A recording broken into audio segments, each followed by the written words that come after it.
안녕하세요. 신용관리사 합격 챌린지 수강생 여러분. 어제보다 더 힘찬 모습으로 다시 만난 김민준입니다. 데이 2 학습. 힘차게 시작해 볼까요? 말씀드린 대로 오늘부터는 본격적인 진도를 나가기 전에 어제 배웠던 내용을 얼마나 잘 소화했는지 확인하는 복습 시간을 먼저 갖겠습니다. 어제 학습지 마지막에 있었던 실력 점검 문제 10개 다들 풀어보셨죠? 지금부터 저와 함께 한 문제 한 문제 정답을 맞춰보면서 핵심 개념을 다시 한번 머릿속에 각인시켜 보겠습니다. 자, 1번 문제부터 보겠습니다. 채권에 대한 설명으로 가장 옳지 않은 것은 글 묻는 문제였죠. 정답은 바로 2번. 채권은 모든 사람에게 주장할 수 있는 절대권이다. 입니다. 왜 틀렸을까요? 제가 어제 강의에서 정말 중요하다고 강조했던 부분이죠. 채권은 돈을 빌려준 그 사람에게만 갚으라고 할 수 있는 특정인에게만 주장 가능한 상대권입니다. 모든 사람에게 주장하는 건 뭐라고 했지? 네, 맞습니다. 소유권 같은 물권, 즉 절대권이라고 했죠. 채권은 상대권, 물권은 절대권. 이 공식은 절대 잊으시면 안 됩니다. 다음 2번 문제입니다. 법정 채권에 해당하는 것은 정답은 3번, 착오로 잘못 송금된 돈을 돌려달라고 요구할 권리입니다. 1번, 2번, 4번은 모두 친구와의 약속, 가게와의 약속, 집주인과의 약속, 즉 계약이라는 약정에 의해 발생한 약정 채권입니다. 하지만 3번은 계약 없이, 법률상 원인 없이 이득을 얻었기 때문에 법률 규정에 따라 돌려달라고 하는 부당이득 반환 청구권이죠. 따라서 법정 채권이 맞습니다. 3번 문제. 특정물 채권에 대한 설명으로 옳은 것은 정답은 2번. 채무자가 선량한 관리자의 주의로 그 물건을 보존해야 한다. 입니다. 특정물, 즉 세상에 단 하나뿐인 바로 그 물건을 넘겨주기로 했다면 채무자는 넘겨주기 전까지 내 물건보다 더 소중하게 전문가 수준은 아니더라도 일반적이고 상식적인 수준의 주의를 기울여 보관할 의무, 즉 선관주의 의무를 부담합니다. 1번과 3번은 대체가 가능한 물건이므로 종류채권, 4번은 금전채권에 해당하겠네요. 4번 문제입니다. 신용관리사의 직무윤리로 가장 거리가 먼 것은 정답은 1번입니다. 채무자의 변제 능력을 초과하는 변제를 강요하여 신속히 채권을 회수한다. 신용관리사는 채권 회수 전문가이기도 하지만 채무자의 재기를 돕는 조력자이기도 합니다. 채무자의 상황을 고려하지 않고 무리하게 변제를 강요하는 것은 명백한 직업윤리 위반이며 불법 추심이 될 수도 있습니다. 5번. 채권과 물건의 차이점을 묻는 문제입니다.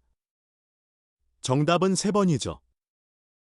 물권은 법률이 정한 것 외에는 임의로 창설할 수 없으나 채권은 계약 자유의 원칙상 자유롭게 내용을 정할 수 있다. 이를 어려운 말로 물권법정주의와 계약 자유의 원칙이라고 합니다. 1번, 2번, 4번은 모두 설명이 반대로 되어 있으니 다시 한번 꼼꼼히 확인해 주세요. 6번, 채권의 급부에 대한 문제입니다. 정답은 2번, 채무자가 채권자에게 해야 하는 행위를 말한다 입니다. 급부란 채권의 내용 그 자체, 즉 채무자가 이행해야 할 의무의 내용을 말합니다. 돈을 갚는 행위, 물건을 넘겨주는 행위, 일을 해주는 행위 모두가 급부가 될 수 있습니다. 7번 문제입니다. 채권의 공정한 추심에 관한 법률의 목적이 아닌 것을 고르는 문제였죠.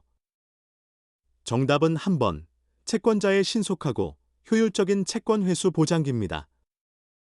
이 법은 이름 그대로 공정한 추심 절차를 만드는 데 목적이 있습니다.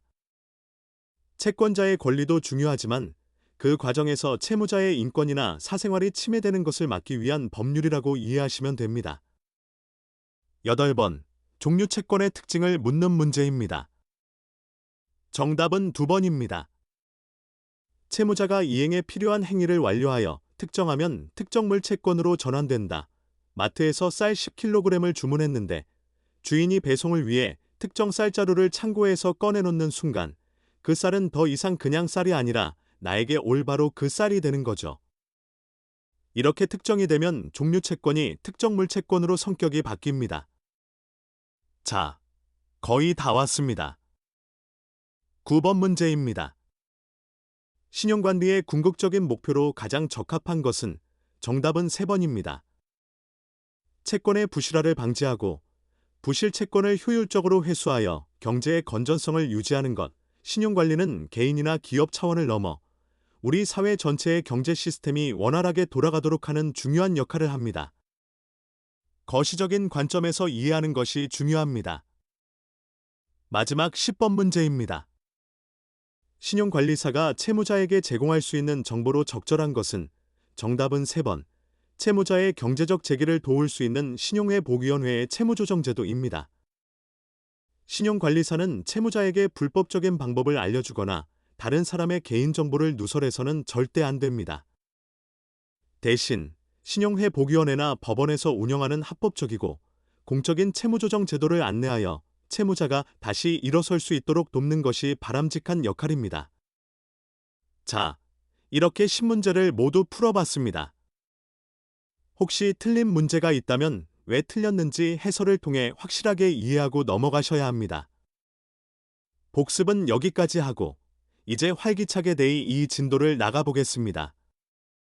오늘 우리는 제1과목 채권 일반의 두 번째 시간, 채권의 목적과 효력에 대해 배울 겁니다. 어제 채권이 채무자에게 일정한 행위, 급부를 청구하는 권리라고 배웠죠?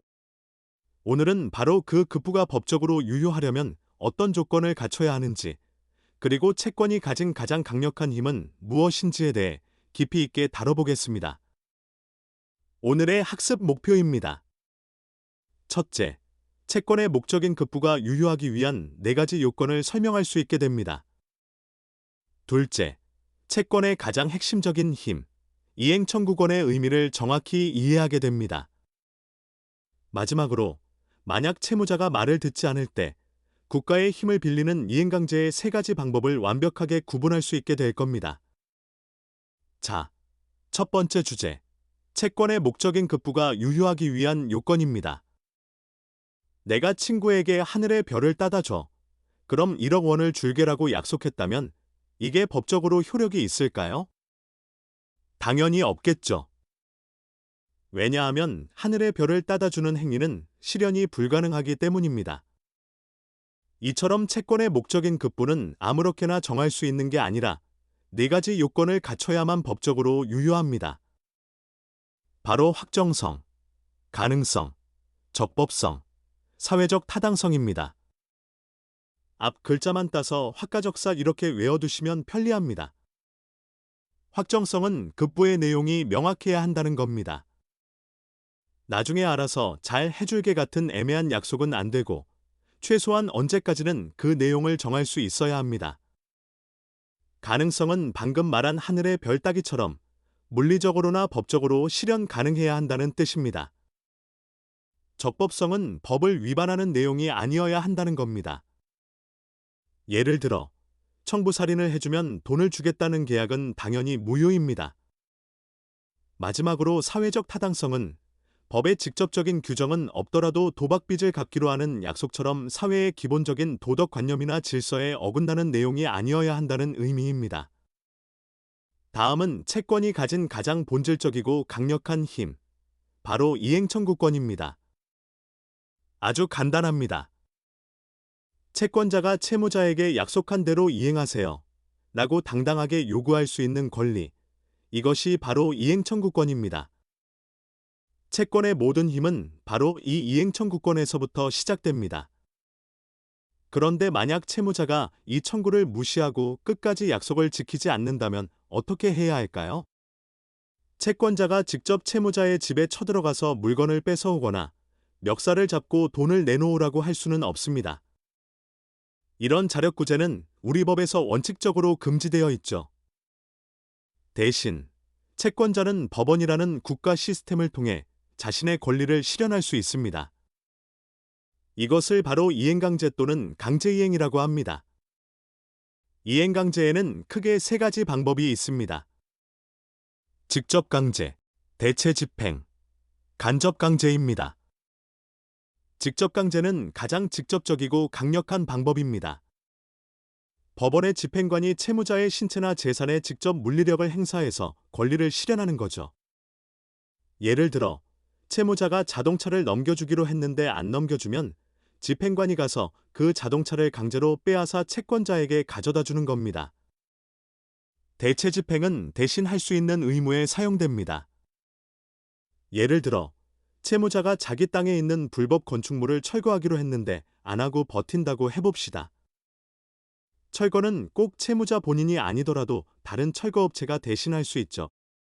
이럴 때 법원의 허가를 받아 다른 업체를 시켜서 대신 철거하고 그 비용을 채무자에게 청구하는 방식이 바로 대체 집행입니다.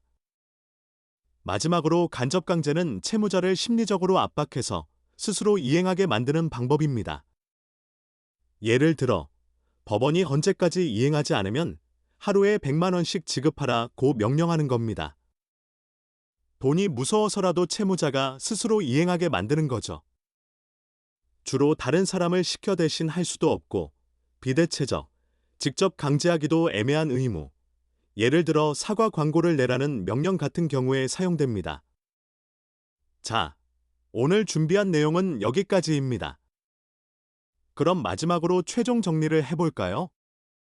첫째, 채권의 목적인 급부가 유효하려면 확정성, 가능성, 적법성, 사회적 타당성이라는 4가지 요건을 갖춰야 합니다. 둘째, 채권의 가장 핵심적인 효력은 채무자에게 이행을 요구하는 이행청구권입니다.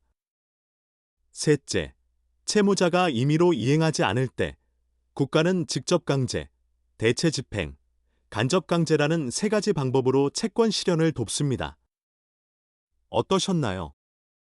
어제 배운 내용에 살을 붙여가니 점점 채권의 모습이 뚜렷해지는 것 같지 않으신가요? 오늘도 학습지와 실력 점검 문제 꼭 풀어보시면서 배운 내용을 완벽하게 여러분의 것으로 만들어 주시길 바랍니다. 저는 내일 데이 3강의에서 채권의 또 다른 강력한 효력인 채무불이행 책임에 대한 내용으로 돌아오겠습니다. 수고 많으셨습니다.